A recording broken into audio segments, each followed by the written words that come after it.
Entre los siglos XV y XVI, en el oeste de Sudamérica, floreció uno de los imperios más grandes y poderosos de la América prehispánica, el Imperio Inca. Este majestuoso imperio se extendía por gran parte de la región andina, desde Quito, en el norte, hasta Santiago, en el sur, abarcando partes de los actuales territorios de Perú, Ecuador, Bolivia, Chile, Argentina y Colombia. Los incas fueron capaces de conquistar a numerosos pueblos y de dominar terrenos con entornos tan diversos como llanuras, montañas, desiertos y selvas tropicales. Sobre todo, destacaron por su arquitectura y sus expresiones artísticas únicas. Y es que ellos construyeron imponentes edificios en cada uno de los lugares que conquistaron. Un ejemplo de la grandeza de sus obras es la famosa ciudadela de Machu Picchu, sin duda, una de las obras arquitectónicas más impresionantes de todo el continente americano. La ciudad de Cusco fue el centro político más importante del Imperio Inca. Las evidencias arqueológicas demuestran que las primeras comunidades de cazadores y recolectores que vivieron en el Valle del Cusco lo hicieron aproximadamente en el año 4500 a.C. Sin embargo, Cusco no se convirtió en un centro importante sino hasta finales del siglo XIV después de Cristo, cuando los incas comenzaron un proceso para unificar la región bajo su liderazgo. En el siglo XV, el gran líder de los incas, Pachacútec, consiguió derrotar a una de las culturas más fuertes de la región, los chancas. Después, dirigió a los incas en su proceso de expansión, primero hacia el sur y luego hacia todas las direcciones. Con el paso del tiempo, los sucesores de Pachacútec continuaron expandiendo las fronteras del imperio. Así, los incas lograron construir un enorme imperio que se extendía a lo largo de los Andes, conquistando en el camino a importantes pueblos como los Lupaca, los Coya, los Chimú y los Huanca.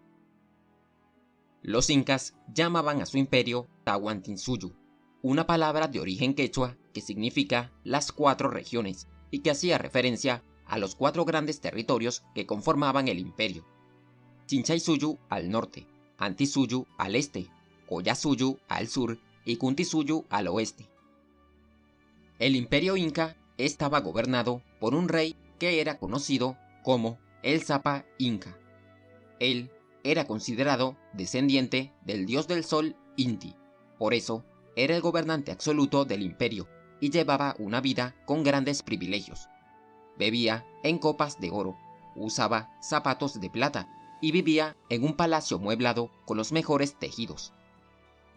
Las funciones políticas, religiosas y militares más importantes del imperio eran ejercidas por una élite inca, que rápidamente se convirtió en el grupo social más poderoso. Por su parte, aquellos pueblos que habían sido conquistados por los incas estaban obligados a pagarles impuestos a estos.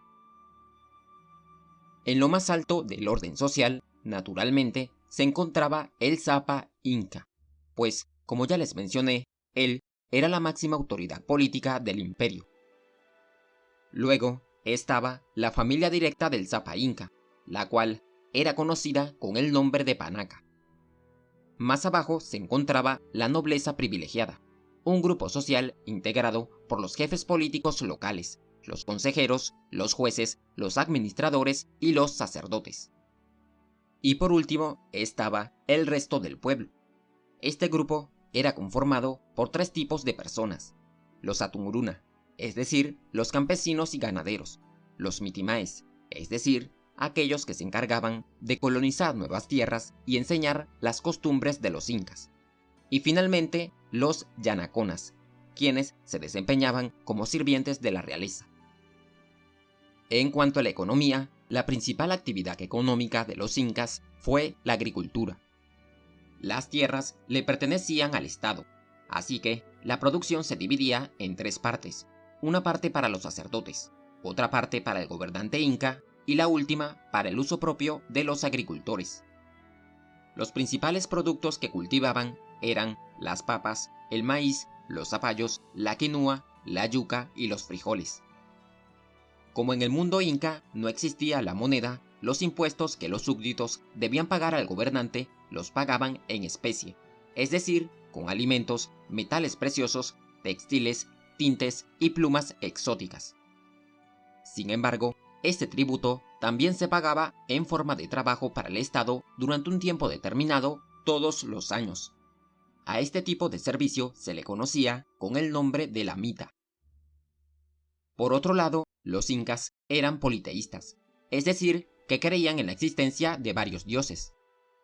Sus principales dioses eran el dios del sol, Inti, y el dios Pachacámac, el creador de los seres humanos, las plantas y el responsable de los terremotos. Los incas establecieron lugares sagrados en diferentes espacios naturales, como cimas de montañas, cuevas, lagos y manantiales.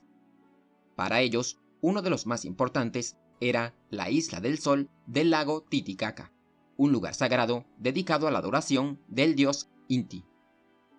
Además, practicaron numerosos rituales religiosos, como por ejemplo el culto a los antepasados, las ofrendas y la realización de sacrificios tanto de animales como de personas para apaciguar y honrar a sus dioses. Por otra parte, los incas desarrollaron un arte bastante distintivo. Sus expresiones artísticas preferidas fueron la orfebrería, la cerámica y los textiles. Sus obras de arte tenían un diseño bastante particular, que representaba el patrimonio cultural de las comunidades específicas que las fabricaban. Aparte, los incas desarrollaron notables habilidades arquitectónicas. Ellos construyeron grandes edificios, muros y fortificaciones con bloques finamente acabados. También elaboraron canales para desviar el agua a través de grandes distancias y una inmensa red de caminos que permitía el fácil desplazamiento de los ejércitos, los administradores y las mercancías a lo largo del imperio. Durante mucho tiempo, el imperio inca se mantuvo fuerte y unido gracias al uso de la fuerza. Sin embargo, esto no significaba que el imperio estuviera libre de problemas. Todo lo contrario, en algunas partes de este existían diferentes grupos que rechazaban a los gobernantes incas.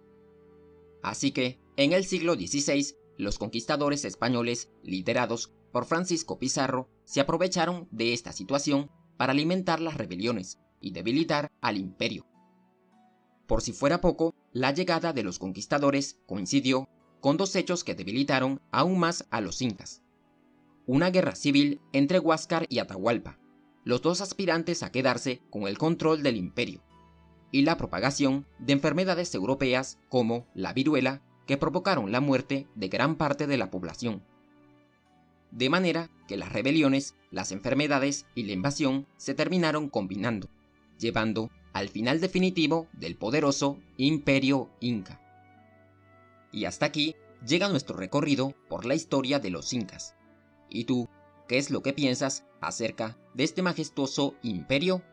Escríbenos tu opinión abajo en los comentarios. Si te gustó el video, no olvides dejarnos un like y suscríbete al canal para que no te pierdas los próximos videos. Gracias y nos veremos en un siguiente recorrido por este cuaderno de historia.